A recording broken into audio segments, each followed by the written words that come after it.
Welcome to Vision Scope, a program intended to educate and inform. My name is Wilbert Williams. Hello and welcome to another episode of Vision Scope. Today we have a very interesting program lined up for you, so stay tuned.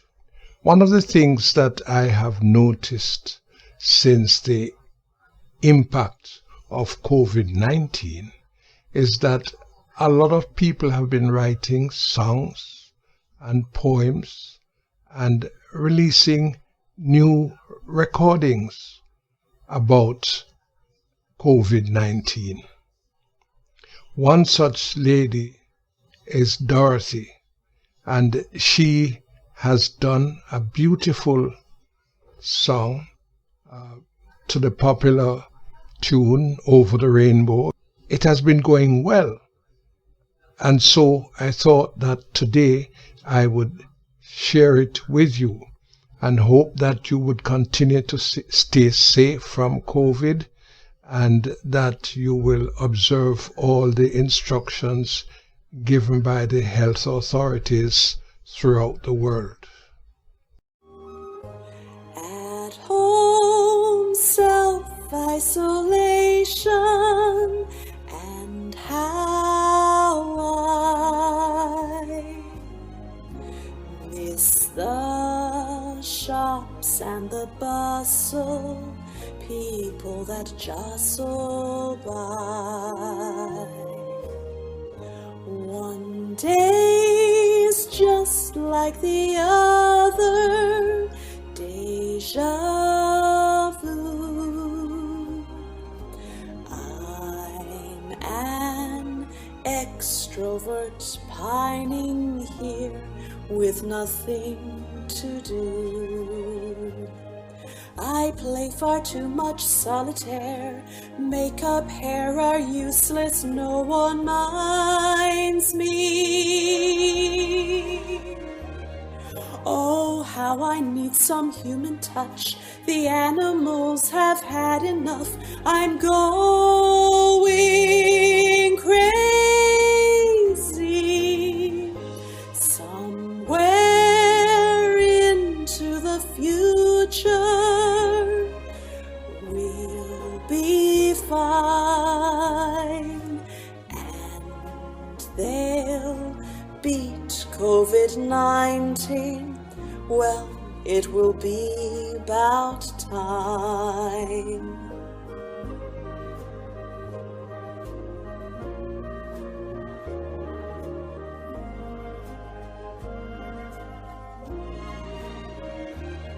Self-isolation, all alone, I'm stuck at home. Oh, why, Corona? Why?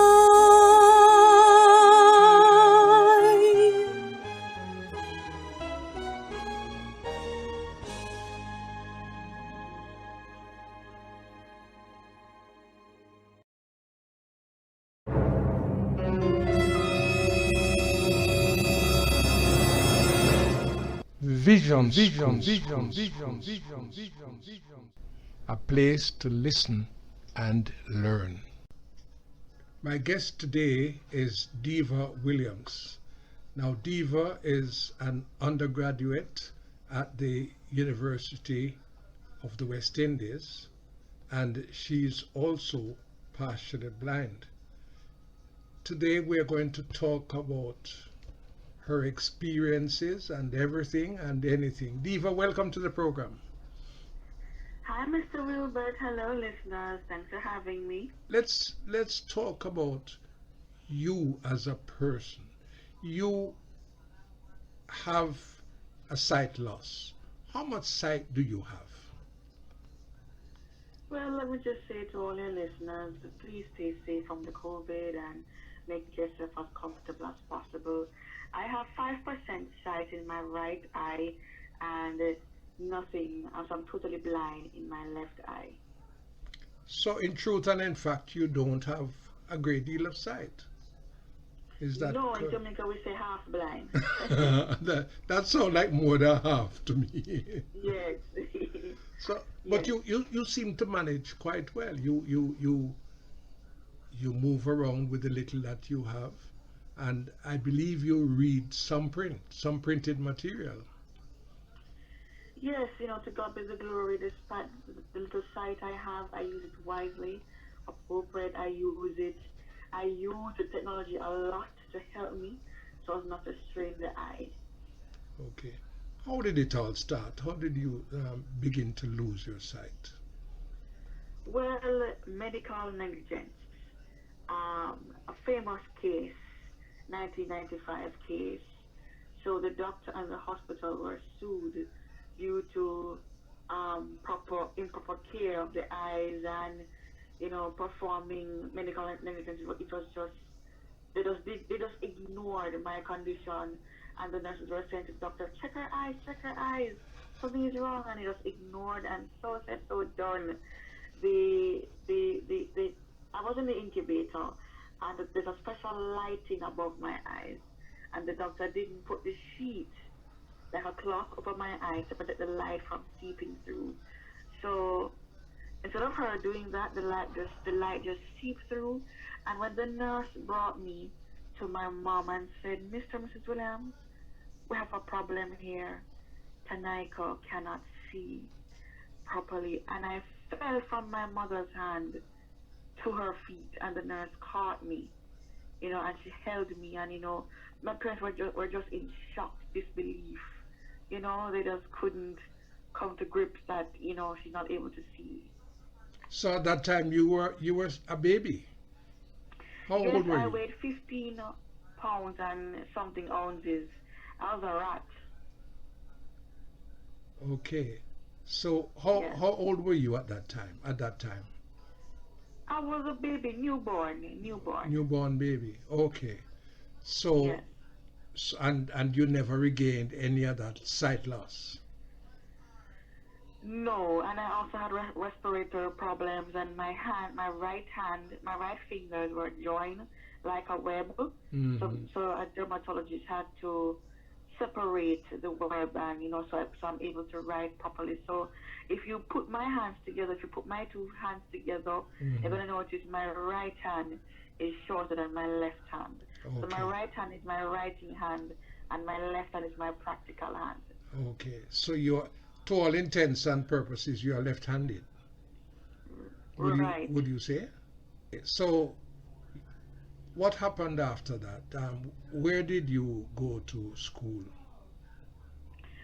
Very interesting, Mr. Wilbert. And listeners, you are going to realize that most of Mr. Wilbert's guests who are blind or visually impaired have went to school for the blind in their country.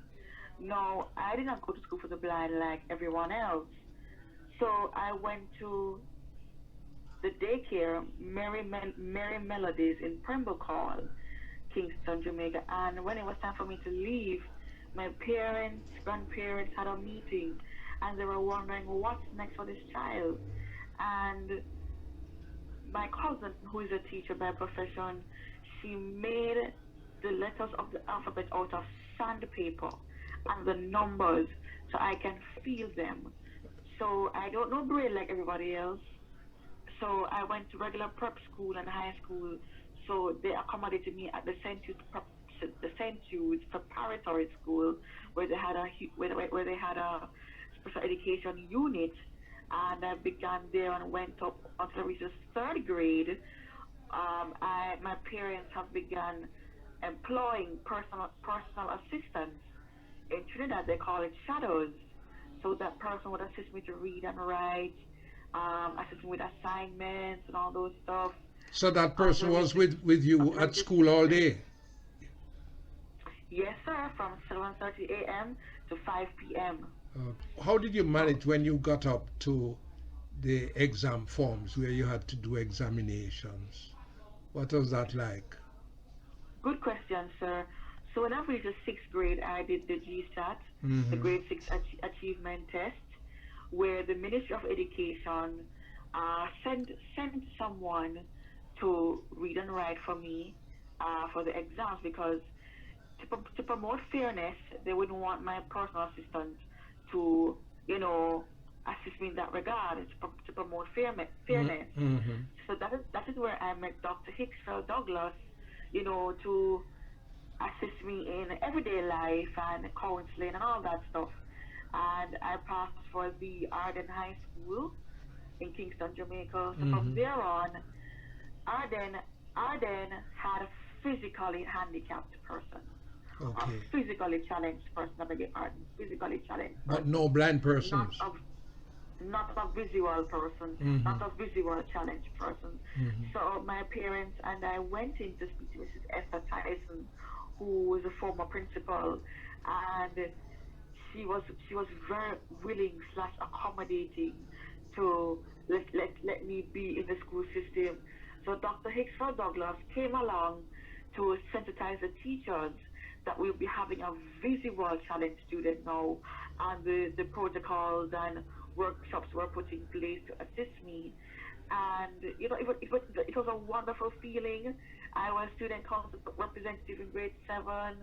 I participated in club activities. All the students helped me around. I began my independence at high school. So in grade 10 and 11 now, I was choosing my subjects to do the Caribbean Proficiency Examination, CXC, and I did that. I got grade 2s and a grade 1 and 2 3s. Let me just break that down. I got A plus, B plus, and 2 C pluses. So thereafter, I was wondering what's next. And my grandmother said, go to university. And I applied online for 4 different programs, and I got accepted for all 4. It was up to me now to choose one of the programs. Yes. And I went up there. I spoke with Miss Cardozo, the admin assistant for the Office of Student Services, and because it was getting really costly for my parents to employ a shadow at the university level. So there now I really began my independence at the university level. Okay, so you are currently at the university, and you are almost at the end of the road for the undergrads, aren't you? Yes, sir. Okay. Are you looking forward to that? Yes, sir, because I tell you, listeners, it has been a really rocky road, but although it's rocky, I've learned a lot. I've met new friends, I've met lecturers. It was just a fun time. What would you say are some of the more challenging aspects of university life for a visually impaired person? Wow, there's a lot, but I'll just name 2 or 3 due to the interest of time. Number 1 are the sidewalks. Now, at the university, the sidewalks are crucial for us as blind or visually impaired persons because there are potholes on the sidewalks. Sometimes they don't fix. Sometimes there are tree branches on the sidewalks. I have to be telling Ms. Cardozo to tell the maintenance department that trees and these things are on the sidewalk, so we trip over them sometimes. Although we have our good old white canes to help us, but we want to be clear as possible, or to be sidewalk free or debris free as possible, so that we don't injure ourselves. Another major challenge is technology wise. Now we have our computers, our laptops. We have our special softwares called JAWS and our NVDA, but the online portal, the UE online portal, sometimes it's not accessible for us students. Sometimes Wi-Fi. Now, due to this COVID-19, now some students are not able to access the portal due to Wi-Fi issues. The rural persons don't live in the rural areas, Another major challenge is acceptance in terms of lectures. Some lectures are not accommodating. Now, let me just say that Ms. Cardozo, who is the person in charge of us, issue letters to these lecturers to say, hey, Diva is a visually impaired person. These are our challenges. Please do your best as possible to accommodate. Despite that letter, the lecturers still don't really, push out the effort to really help us. I give you a perfect example quickly. Now, I did Spanish within my first year, and one of my lecturers was really accommodating. Dr. Nina Bruni. She's now the head of the department. Now, we had to do a topic what is called Central Latino, the map. Because I wasn't able to see properly, she made the map out of cardboard, grass, trees, hair gel, Play-Doh, just so I can feel the map. You know, we have always been blessed with some lecturers who go out of the way to make life a little more comfortable for us, because that goes back to the time when I was on campus as well. So we really are thankful to them, eh? Another major challenge is the stats. Yes. For me, the statistics is a major challenge because, again, I don't do brain like everybody else. So it's a major challenge for me to, do statistics. But as I said, Rome was never built in a day. Yes. And we just have to just know the pros and cons and do our best to accommodate these challenges. And you are getting there. You are getting there. It's only a matter of time. Tell me now a little bit about Diva the person, because I notice you sound like a very outgoing person, a fun-loving person, and you love life. Yes, sir. Okay, so let me just say Diva. Now, some people may say Diva means devil. Well, that's not so. Now, for this meaning, it's a different meaning. Now, Diva means D, determined, I, independent, V, vibesy, and A, I am just awesome at what I do. It was a young man. He's blind. He was one who gave me that name, and I'm really thankful for it. I love the name because I was stuck in a situation on campus, and he's like, you should be called Diva because you're just so determined, you're just so passionate, you're just so awesome, you're just so vibesy. I'm like, okay. So said, so done. Everybody on campus call me Diva, Diva, Diva, Diva. Everybody. Even a few WhatsApp groups, so I don't mind. But my right name is Tonika Nadia Hope Williams. What an impressive name, but Diva still beat it. Thank you. And when I first heard the Diva, I associated it with a singer. And I kept on, I don't know if you remember, but I kept on asking you, where is your tune? Because a diva in the regular jargon is a singer. Am I correct? Yes, I'm a singer myself. Oh, you are? I can sing when I'm ready, but I can sing. Oh, but I have never heard you singing. And so you need to sing for me at one of these days, on one of these occasions. That would be awesome. That would be awesome. What are some of your favorite foods? Groups? Foods. Food groups. Oh, food. Yes. Okay. I love fruits and vegetables, cabbage, carrots, lettuce, tomatoes. Fruits, I love bananas, pawpaw, grape. I love my fried chicken, my tofu, my basmati rice, my shrimp. Oh, so you're an eater of variety. Yeah. I will eat when it's necessary. Okay. What do you propose to do in the future when you graduate from the University of the West Indies? What do you propose to do? Mr. Wilbert, I get that question every day because as a visually impaired person, it's really hard right now to seek employment opportunities. So I'm really glad. Actually, it was my mom who assisted me in choosing the entrepreneurship courses, and I'm really glad, and I thank her so much. Because this course, it allows me to think slash create that innovative idea. And my innovative idea is podcasting. Tell me a little bit about podcasting as far as you are concerned. What have you been doing? Well, let me just say, listeners, it was Mr. Wilbert Williams who introduced me to it. Get me in the groove and I thank you, sir, for taking the time out to assist me getting started, and blessings to you. So, podcasting is a wonderful thing. You get to meet people. You get to know their experiences. You get to, just have fun with it. The technological stuff, the Zoom, the Skype, everything, in today's society, Mr. Wilbert and listeners, technology is now the number one thing on top.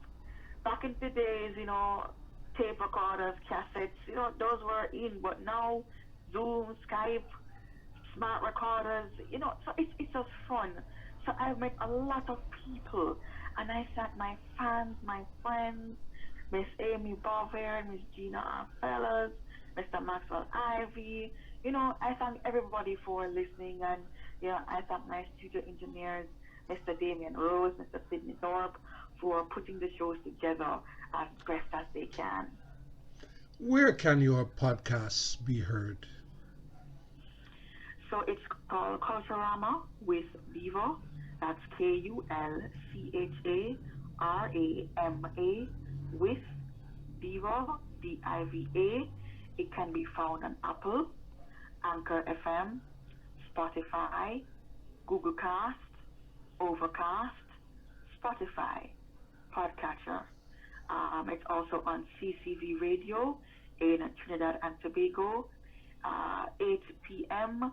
Jamaica time, and Dodge Radio in the UK, 5 p.m. Jamaica time, 11 p.m. UK time. What day? What day for Dodge Radio?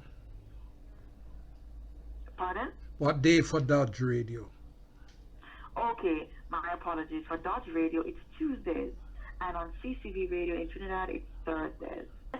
Having done a year in podcasting, what do you plan for the future? Where are you going with it? Without giving away all the hidden secrets. What's your aim? Well, let me just say I started on June 4th, 2019, and I have learned a lot, again, as I said. And with this, it's going to go a far way in terms of, foundations, businesses, the whole works. So as time goes by, Rome was never built in a day, but as time goes by, it will be improving a lot. The YouTube page will be out soon. It's also on Facebook, Twitter, it's also on the emailing list. So just come on in, tune in, have a great time. It's a family program. You sit down with your family, friends, co-workers, church brothers or sisters, and just take a listen to, what the world has to offer. You're a young, visually impaired woman with your life before you.